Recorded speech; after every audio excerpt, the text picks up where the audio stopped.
Hello, this is Pastor Nathan with Bible Stories for Kids. Today we're going to look at a story where Jesus shows how he cares more about what's in your heart than how good you look on the outside. And this kind of continues on from what we looked at last week, where Jesus warned his disciples not to be like the hypocrites who pretended to be righteous when they did things that were really bad. And they acted like they didn't need him. They acted like they didn't need forgiveness.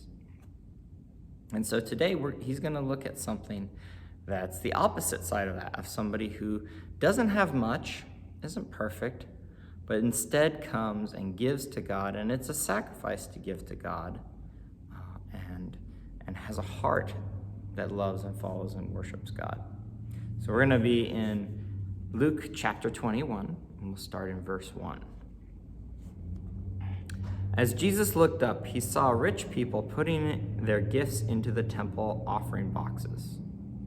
Now, that's not a bad thing to do. If you have a lot of money, it's a good thing to give your money.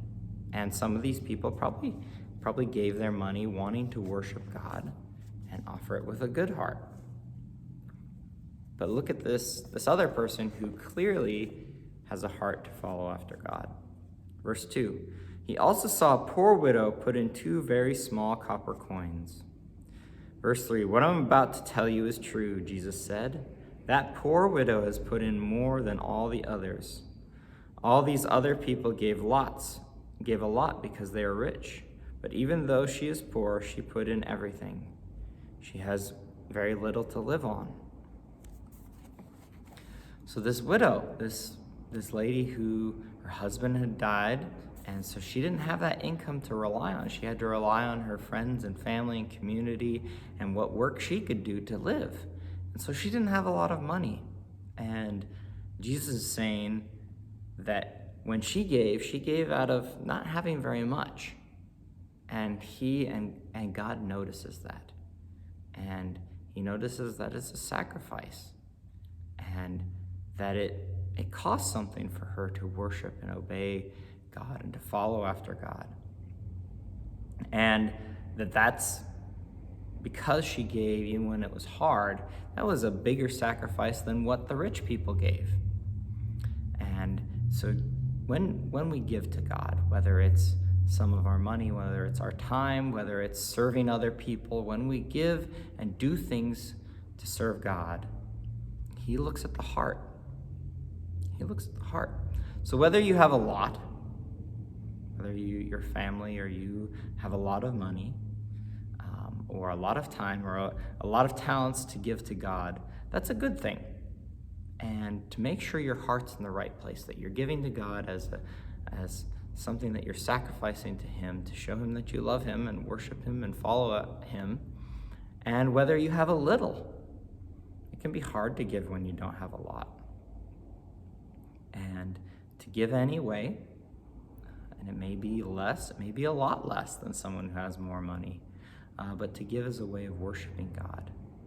And whether that's with your money or your time or your talents or whatever it is, we do that to worship God, and he cares far more about the heart than the amount of money. So on a Sunday for giving, you might only put in a quarter, but that if your heart's in the right place and you're giving to God with a good heart, he cares about that far more than the amount of money. I think that should be true for all of us, that we all need to have that sort of an attitude. That when we give, when we do things for God, it's because we love God and we want to worship him. And let that be our guide more than the how much money you have, or how skilled you are at something, or how much time you have to pour into this one thing, but that we give the best we can with a heart that loves God and worships him.